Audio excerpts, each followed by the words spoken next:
Welcome to പെരുന്നാൾ day vlog.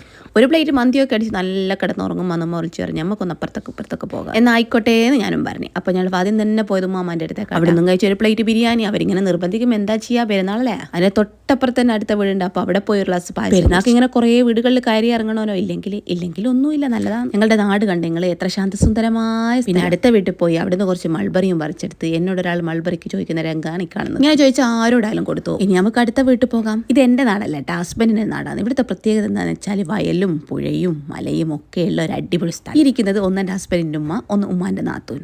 അപ്പോൾ അവിടെ പോയി അവിടെ നിന്ന് കുടിച്ച ഗ്ലാസ് പായസം. നേരെ വീട്ടിലെത്തി ഇതൊക്കെ ഒന്ന് ദഹിക്കാനുള്ള ഗ്ലാസ് 7 കുടിച്ചു. പിന്നെ നേരെ വിട്ട് നാത്തൂൻ്റെ വീട്ടിലേക്ക്. ഇല്ലെങ്കിൽ നാത്തൂൻ ചോദിക്കുവേ. വയറ്റിലൊരു ഇഞ്ച് സ്ഥലം ഇല്ലാത്തതുകൊണ്ട് ഞാൻ കാര്യമായിട്ടൊന്നും കഴിച്ചില്ല, കുറച്ച് വത്തക്ക മാത്രമേ. നേരെ വിട്ട് നമ്മളെ വീട്ടിൽ പോയിക്കില്ലെങ്കിൽ പെരുന്നാൾ. അപ്പോൾ വിളിച്ചാരുമ്പോൾ പറഞ്ഞ് നേരെ അമ്മായിൻ്റെ വീട്ടിലോട്ട് പോയി, ഞങ്ങളൊക്കെ ഇങ്ങ് ഇവിടെയാണ്. അപ്പോൾ നേരെ വണ്ടി വിട്ട് അവിടത്തേക്ക്. അവിടെ നിന്ന് അമ്മായി ഒരുപാട് ഐറ്റംസ് വന്നു. ബിസ്ക്കറ്റ്, മാംഗോ ജ്യൂസ്, ചോക്ലേറ്റ്സ്, കറിപ്പായസം, ഇതൊക്കെ കഴിച്ചു. ഇതൊന്നും എനിക്ക് വേണ്ടിയിട്ടില്ല. പെരുന്നാളായാലും നമ്മൾ ആരോട് നോ പറയരുത്, കിട്ടുന്നതൊക്കെ കഴിക്കണം. അതാണ് എൻ്റെ ഒരു കണ്ടി. ഇപ്പോൾ ഇവിടുന്ന് പായസം കുടിക്കുന്നുണ്ട്, ഉമ്മ അവിടുന്ന് പായസം കുടിക്കുന്നുണ്ട്. അവിടുന്ന് പായസമൊക്കെ കുടിച്ച് ഏകദേശം രാത്രി ആവാനായി ഞങ്ങൾ നേരെ വിട്ടെൻ്റെ സ്വന്തം വീട്ടിൽ നിന്ന് പെരുന്നാളായിട്ടൊന്നും കഴിച്ചിട്ടില്ല എന്ന് പറയണ്ട. അതുകൊണ്ട് എന്തൊക്കെയോ ഐറ്റംസ് അവിടെ നിന്ന് കഴിച്ചു. ഇതൊക്കെയാണ് എൻ്റെ പെരുന്നാൾ. വീഡിയോ ഇഷ്ടപ്പെട്ട പേജ് ഫോളോ ചെയ്യാൻ മറക്കരുത്. Bye bye.